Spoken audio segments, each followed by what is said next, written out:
It's been quite a exciting thing just to get these PowerPoints up on the screen. I had several clever ideas on what to say first, but I'm just happy that you can see at least the first slide and see how it goes from here. I'm also very happy to be here because I feel like when I present the work that I'm doing among my field, people look at me funny like, well, what is this stuff that you're presenting? Whereas everything I've seen today fits exactly into the kinds of thinking I feel like we need to be doing in my laboratory. Maybe one small difference from the other presentations, and maybe there will be more kind of expanded scale presentations, but we're trying to push out. Most of the work we've done for the past like 5 to 10 years has really been within a building, but we're really trying to push out to the city scale, and that introduces all kinds of crazy challenges.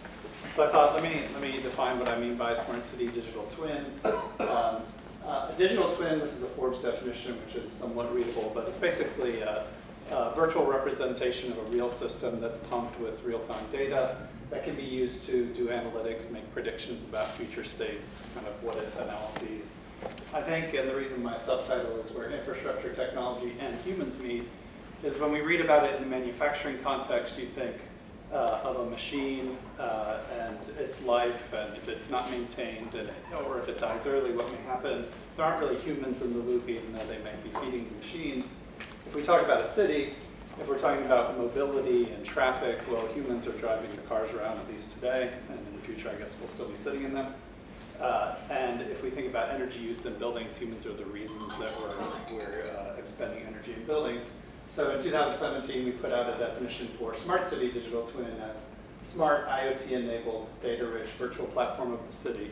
Same sort of idea, virtual representation of the city, but where we can replicate and simulate changes that are happening at that human infrastructure interface in the real system. And so very basically, the 4 things on the left are what it does. I think where we are now is pretty much between 2 and 3 as a field in studying smart city digital twins, but really comes down to understanding what's happening in the city and then why it's happening, doing some correlations, and I'll share some things that we're doing in that regard. And then the scenario-based predictions, we've done it in buildings. We were definitely part of that field that was talked about earlier on making predictions about occupant energy behavior in buildings and kind of expanding that out to the interdependent infrastructure systems of the city is challenging. And then finally, the exciting thing, which is why it's in gold, are the interventions. How can a city actually, how can the infrastructure adapt with the humans in ways that improve the resilience, sustainability, and livability of the city? So I thought I'd give just a few examples. These are the 5 pillars of smart city in the city of Atlanta, and we're working closely with the city of Atlanta. These are mobility, city operational efficiency, environmental sustainability, public safety, and public and business engagement. And I just have sort of an example of what we're doing from more pure analytics sounding things, where we're just looking at really the virtual version of the city is very much its data and its spatial geography, all the way to the other end of the spectrum. So on the left is London over a 24-hour period, human mobility. This is, I guess, the first work we did in this area just to see changes in mobility patterns in a city affect energy consumption. We retested that in the city of Chicago, which is what you see in the middle. You can see the blue burst in downtown Chicago when most of the people are downtown, but then they retreat to the suburbs in the evening. Chicago has good publicly available energy data, and so we were able to, with this heat map, but more so with algorithms and analytics, to assert that there is a spatial autocorrelation between people's movement patterns over the course of the day and their energy consumption. Somewhat intuitively obvious. Just to say, we are working with the city of Atlanta. Does not have great publicly available energy use data, but did have quite a big mobility challenge in the past couple of years with the I-85 bridge collapse. And so we've been studying the impact that had on flows and the sustainment of those changes. So that's mobility. In the area of city operational efficiency, this is really a campus example, but we're working with the city energy manager on this as well.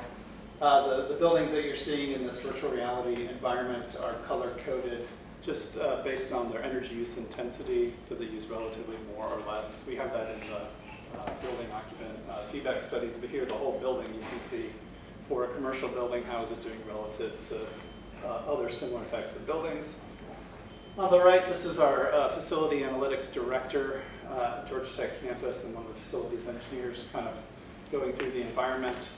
As much as when we bring students into the environment, they think it's very cool. It's not very practical as far as getting them to change their behavior. So we created this augmented reality app on the left, which as you approach a building, same data, right? This is the benefit of the Smart City Digital Twin. It's just different representations of the same data.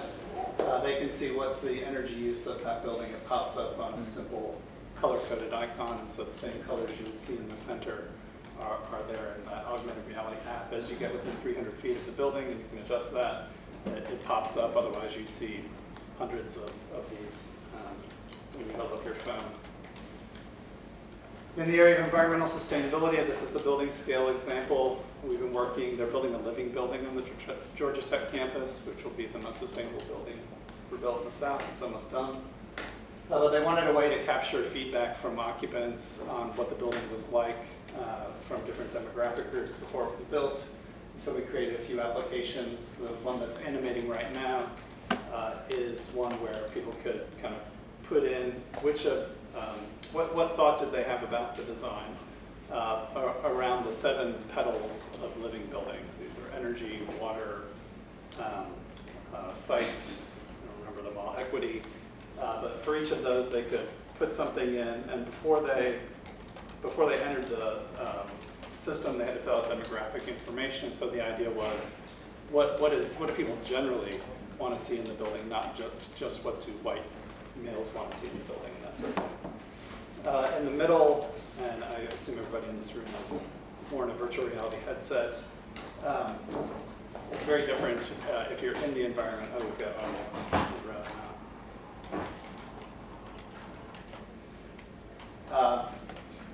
but given the chance to actually walk through the version in the upper right, you had to go to a fixed point. You could look in 360 degrees, up, down, and so on, but you couldn't actually move around. This is a very different amount of agency for the person entering the building. We had the architect inside, and these cross things you see at the top, we originally had them in black. And she said, oh, those are really supposed to be gray, and we changed it when she was inside the model, and she said, okay, this changes architecture forever. Here's an augmented reality view. The person is holding it up. It's a construction site, but you'll see the building will appear geo-referenced in the right place. Same sort of thing they could put in their comments. And it's really neat for us to be able to go in after the fact and look at the kinds of comments people had. This is not an actual working anything, but just to say that we're expanding this into the indoor space of the building, which I think is relevant to this group. We're about halfway through the development. The living building has challenges. It has to actually operate for a year in order to receive the certification at net zero energy, net zero water, and with a certain amount, I don't know the value of waste diversion, among many other things. But we've created a sort of a training tool that links with data on the actual waste diversion of the building, energy use, and so on, that will tell occupants kind of how the building's doing. The university is a little bit nervous because people are really excited about the building, and people are huge groups of people in there all the time. It's going to use more energy and water than they expected. But to try and give them targeted feedback on how they can help improve. I don't know if your universities are like this, but when you come to a trash can at Georgia Tech, there are like 10 places you can put it, and you must need a master's degree to know where to put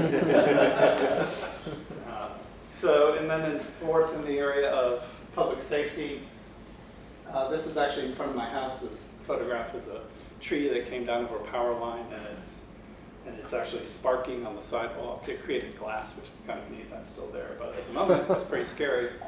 And so we thought, could we take some social media data that we had collected and do some analytics to see, does that sentiment, and we heard that in other presentations, correlate with how much danger people were actually in. So the picture at the bottom may be a little bit hard to interpret, but the Roman numerals are the MMI figures for an Napa Valley earthquake. So you're in relatively more danger if you're in the lower Roman numeral areas near the epicenter.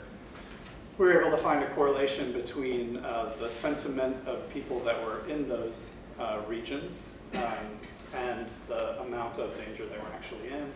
So we got some funding from the National Science Foundation to build something to help identify crises within crises. And what it does is it looks through all of the, in this case, tweets, use unsupervised machine learning to identify what are the kinds of things people are talking about that are attached to negative sentiment and that are bursty. Like there's lots of them occurring over a short period of time. And then giving first responders something that they can go in and actually mine these tweets and see, well, there are 8 tweets in this hexagon about evacuation. Maybe that's where we should send people first. And last, the area of public and business engagement. I'm gonna skip over this because I'm gonna talk about this app with a couple of things that we're doing right now on campus. So we have a smart corridor in the city of Atlanta. That real-time data isn't exactly flowing into our laboratory, and so we're creating our own smart corridor on the Georgia Tech campus, so we have more control over the data. And again, trying to understand what happens, why it's happening, getting toward scenario analyses, and then ultimately interventions. And so there are 2 sides to this. We've got, at least in our lab, a lot of discussion about sustainability of various city operations, whether we're talking about energy, public health. And then we have citizens' needs and preferences. I prefaced this with we study things that are happening at the interface between human systems and infrastructure systems. Excuse me. And so we have deployed array of things sensors. You may have heard of these, developed by Argonne National Laboratory and University of Chicago on campus. And I have a slide with all the various kinds of data that they provide. And we try and couple that with data that we're actually getting from the users or the citizens on what's happening around the campus. And so I have just a couple of examples, which are probably what created the issues with the slideshow. And so this is the app. Sorry, I wasn't clever enough to turn the phone, but it'll switch to a vertical orientation in a second. But just as I was mentioning, we're doing inside the Candida living building on campus. A person can put in a comment, it's geo-referenced, and they can choose from one of these, either energy, water, health, mobility, equity, different factors, and put in a comment. Can't read that, but they're commenting that these emergency posts are a bit few and far between under public safety. And then they can look at the hashes where they have put down information, but more interesting for us is we can look across all of them and we know their demographics to see kind of how cross-sectional is this issue. So the kinds of data in this project from the campus facilities, we're getting energy consumption data, water consumption data at different scales depending on the building. From the array of things sensor, we have air quality data, sound data, the traffic flows, weather conditions, and whether or not it's cloudy out or not. And then we're collecting the citizen feedback data from the app that we've created. And so 2 very quick examples. One on public health, we're looking at when and why do we exceed health harmful pollution levels on the campus using data, both from the app that we've created and from the array of things. And here is what it's sort of like to be in the system. So in the center you have a moving chart of the different data. In this case it's different pollutant data, 5 different pollutants in the air. For a point in time, you see them selecting a point in time, there's a radar graph that shows the relative contribution of different gases.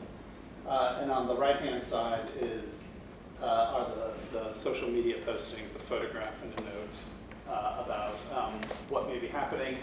And you can find your place and time on the graph by selecting an event that occurred from the user system, or you can find a spike in the graph and see what was happening in the human system. Right now, that's a lot of visual analytics and human reasoning to do something with this, but that's our baby steps forward. And then a second example and last example related to energy and water in the building, which may resonate with this group. And so you can also go into the buildings, and it knows where you are in the model. And if you go inside here, there's a little cafe, and you can pull up energy and water use and visually look. You can, of course, do the math separately, but where there might be potential anomalies, where there's correlations between too much water use, too much energy use, or inverse relationships. Like the other, different from the other here, I think we show that you can pull the data out and actually look at a few weeks of data just right on the ground in front of you. It's not very pretty yet, but still, the facilities people we've had inside like the idea of being able to kind of work, mess with the data in this way, and still you're connected to the virtual, user input through the city snap app.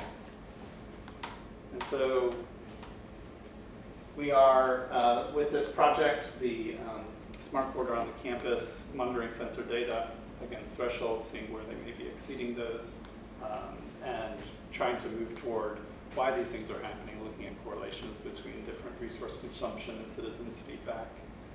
Where we want to get to are scenario-based predictions. We're not there with this data yet. And interventions in the end. So if there's an emergency on campus, this is an intersection between a major pedestrian thoroughfare and an automobile, heavily used automobile intersection. And so how could the intersection actually adapt to what's happening in the environment to make it a safer place for people to cross? So I'll finish with that. I think I'm out of time. Thank you so much. Thank you, computer.